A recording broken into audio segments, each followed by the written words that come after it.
What's up guys, it's DarkArmedDuelist and today doing a Goblin Biker deck profile. So I'm really excited to do some for you guys because this deck is an extremely strong XZ deck that can make some absolutely incredible boards. So without further ado, don't forget to like, comment, subscribe, hit the bell there so you can become part of the notification squad, and definitely check out the Patreon down in the description below for all those awesome rewards. Like getting your name description in every single video, getting assigned cards in the mail, and even getting to request a deck profile every single month to your patron. So without further ado, let's get straight on into this. So first off, we're playing 2 copies of Goblin Bikers Gone Wild. This card is definitely a 2 of in the build, 1 to summon and 1 to attach to your copy of Big Gabunga. This card is the ability if you control no monsters or all monsters you control are goblin monsters, you can normal summon this card without tributing. This card also has the effect that if it's normal or special summon, you can actually special summon a level 4 or lower goblin monster from your deck. And if this card is sent to the graveyard, you can actually target 1 card on the field and attach it to 1 Goblin XZ monster that you control, which is such a powerful effect. And the reason I do play 2 copies in the build is because you want to be able to normal summon out 1 to your side of the field, or special summon 1 out to your side of the field, and then basically attach the second one to your copy of Big Gabunga, so when it does get detached, you can actually use its effect to be able to attach a card on the field to one of your Goblin XZs. We then play 3 copies of Doug.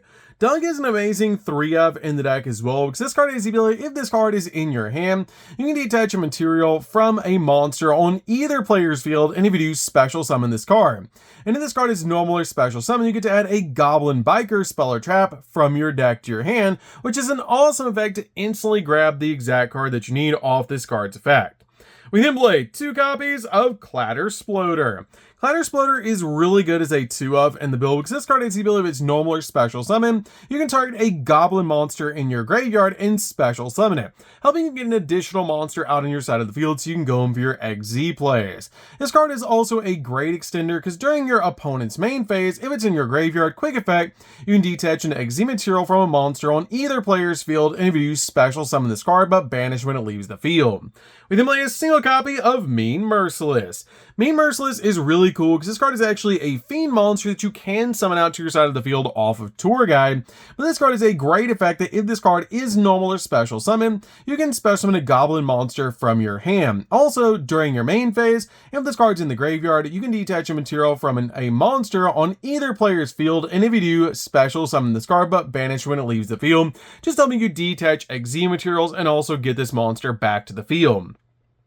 We then play a single copy of Boom Mac. Boom Mac is just a really good extender in the deck. Has the ability once per chain during the main phase, if this card's in your hand or grave, quick effect, detach a material from a monster on the field, and then if you do, you get to special summon this card, which is a great effect to instantly get this card out to your side of the field. We then play 3 copies of Tour Guide from the Underworld. Tour Guide is definitely a 3-of in the build, as this card just helps you instantly get your copy of Mean Merciless to your side of the field, or another copy of Tour Guide to basically just go in for your XZ plays, and it's such a powerful starter in the deck to just normal summon out to your side of the field and instantly get another monster so you can go in for your XZ plays. We then play 3 copies of Speedroid Terratop. Speedroid Terratop is amazing in this deck to be able to just instantly special summon out to your side of the field, and then when it's normal or special summon, you get to add another Speedroid monster from your deck to your hand. So we're always going to be searching at our copy of Tekkatomborg directly from our deck to our hand, with this being the best rank 3 engine in the entire game to special summon out your copy of Terratop if you don't control a monster, search out Tekkatomborg, special summon it to your side of the field, and instantly go for a rank 3 play without even wasting your normal summon. We then play a single copy of Virtual World Hime. Virtual World Hime is really cool as a 1-of in the deck, as this card constantly just comes back over and over again, as if a level 3 monster is normal or special summoned to your field, while this card's in the grave, you can special summon this card as a tuner monster but banish when it leaves the field, which is a great effect to instantly get this card out, and if this card is banished, you can target one of your other banished cards and shuffle it in the deck, which is such a powerful ability to be able to use. And this card is so cool in the deck just to be able to use an extender and as an E-Tele target. We then play 3 copies of Ash Blossom. Ash Blossom is definitely a 3-of in the deck to basically just stop your opponent from touching the deck. We can also play 3 copies of Ghost Ogre and Snow Rabbit. Ghost Ogre is great because this card is not only an E-Tele target, but it's also a level 3, and it helps you pop cards on the field, making this card a definite 3-of in the build. We then play 3 copies of Nibiru. Nibiru is such a powerful card in this deck because it's so easy to out Nibiru, and it's just such a powerful card to be able to play in this build to break your opponent's board.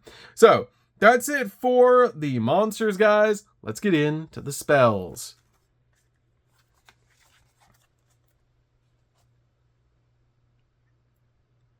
So for the spells, we're going to start with a single copy of Grand Bash. Grand Bash is definitely a 1-of in the build because this card helps out so much in the deck, as it has the ability Goblin monsters you control gain 300 attack for each Goblin monster that you control. Also, during your main phase, you can normal summon a Goblin in addition to your normal summoner set, which is such a powerful effect. Also, this card has a crazy powerful effect now that we have Goblin Bikers Gone Wild, because this card has the ability you can target 2 Goblin monsters you control, and then activate one of these effects to make one of those Goblin monsters become the current level of the other, basically making them both match, or both of their levels become the combined levels of the monsters together, which is really interesting that you can either make 2 level 6 monsters, or you can also make level 9 monsters with your copies of Goblin Bikers Gone Wild. But I have a really awesome tech card in the extract to show you guys, which is going to be absolutely crazy, that we can easily summon out with this card using Merciless and our copy of Goblin Bikers Gone Wild, because they're both fiend monsters.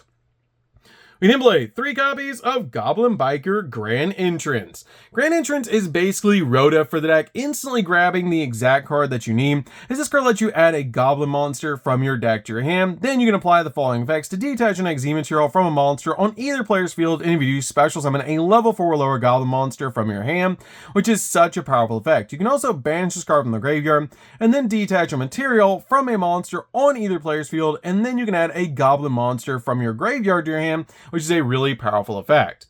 We can also play 3 copies of Goblin Biker Grand Breakout. Breakout is such a powerful card because this card helps you dodge so many different hand traps, and it's just such a powerful card that we just got out of Rage of the Abyss. It lets you tribute a monster to special summon a Goblin monster from your deck, but it cannot attack this turn, which is such a powerful ability because this card is actually a quick play spell. So if your opponent does use a card effect to be able to stop one of your monsters, you can just activate this card, tribute it, and then special summon out a Goblin monster from your deck, dodging cards that actually target, which is super cool. You can also banish this card in the graveyard and then detach any number of materials from Goblin XZ monster you control, and all monsters that your opponent currently control lose 1,000 attack for each material detached until the end of the turn, making it super easy to OTK. We then also play 3 copies of E-Tele. E-Tele is just too good not to play, as this card instantly special summons out a psychic monster directly from your deck that's level 3 or lower, which is so cool to be able to summon out our copy of our virtual monster or our copies of Ghost Ogre and Snow Rabbit directly to our side of the field. So that's it for the spells, guys. Let's get into the traps.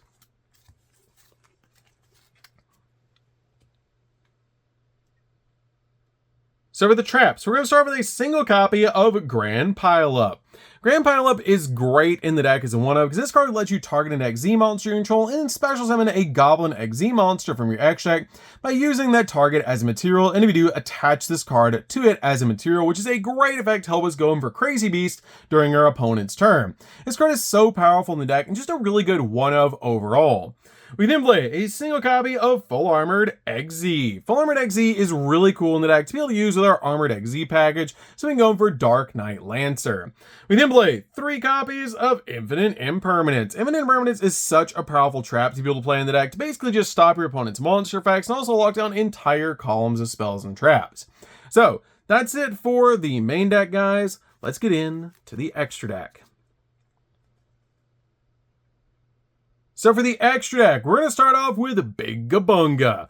Big Gabunga is an amazing boss monster for the deck. This card has the ability of its XZ summon. You can add a Goblin monster from your deck to your hand, and if a material is detached from a monster on the field except during the damage step, you can target a face-up monster on the field except this card and attach it to this card as a material. Also, during the end phase, you can attach a Goblin monster from your deck to this card as a material, which is usually going to be your copy of Gone Wild. So you can basically just detach it later from a different card effect of one of your Goblin monsters and then be able to use its effect, which is really cool. We then play a single copy of the Turtle. Turtle is really good in the deck as a 1-of to basically just use its effect that while 3 or more XZ materials are attached to a monster on the field, Goblin monsters you control can attack directly, just making it super easy to OTK your opponent. And that's the main reason I actually play this card, so you can actually go in for game.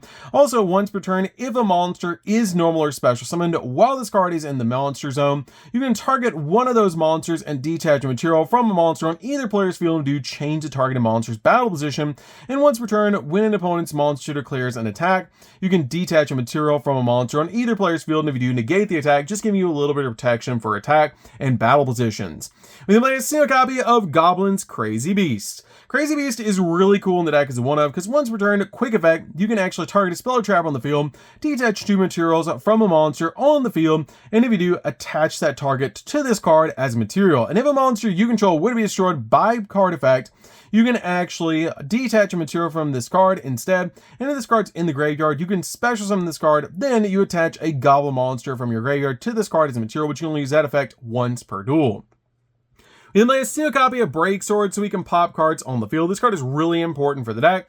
One copy of Azure King, because this card is just an awesome OTK piece, and also it's a negate, which is really cool, because it has a really cool effect that it gains 200 attack for each material, and it also has the ability, or actually, if this card battles against 200 attack points, and also when another monster effect is activated, quick effect, you can detach a material from this card to negate the activation if you destroy that card, which is a really cool ability. And when this card has a material, it can attack a number of times each battle phase up to the number of materials this card had, which is so cool about this card. It can just attack multiple times. It's a walking negate and it gets absolutely massive, which is just super cool. I'll play a single copy of Cicada King because it's a walking negate. One copy of number 75 Bamboozling Gossip Shadow because it's basically an interruption, which is why I play this card as a 1-of in the build, as it has the ability that basically once per turn, when an opponent's monster activates an effect, quick effect, you can detach 2 materials from this card, and then the activated effect becomes both players draw a card, which is a really cool disruption effect. We then play a single copy of Torpedo. Torpedo has the ability you can detach 2 materials and then draw a card. Then we step into our copy of Fortress on top of our copy of Torpedo, which is great because this card searches out full armored XZ. So we can step into our copy of Dark Knight Lancer. Dark Knight Lancer is just such a powerful boss monster in the deck. We then play a single copy of Wave King High Caesar. Wave High King Caesar is so cool in the deck to be able to make, because this card is a double negate on your side of the field, and with Grand Bash, you can use Gone Wild plus Merciless, because they're both fiend to be able to step into this card, which is super cool to be able to do, because you just make your copy of Merciless become a level 6, and your copy of your Gone Wild is already level 6, so it's very easy to go in for this card as a double negate. We then play a single copy of Typhon because it's so easy to make in just about every single deck. We then play a single copy of Zeus because we are playing an XZ deck, so this card is very important in the deck to help you board wipe the field. And then we play a single copy of SP Little Knight because this card is a double interruption. This card is amazing in the deck overall and just a really good card. So that's going to do it for this one, guys. I hope you enjoy this deck. Goblin Bikers are so fun to be able to play. If you guys have never played Goblin Bikers before, you should definitely give this deck a try because it's so fun to just be able to summon out your Goblin Bikers to your side of the field and go in for your XZ plays and go in for game, especially now that we have Gone Wild, which is such a powerful boss monster. So that's going to do it for this one, guys. Don't forget to like, comment, subscribe, hit the bell in there so you can become part of the notification squad, and we'll see you guys in the next video. See you later, guys.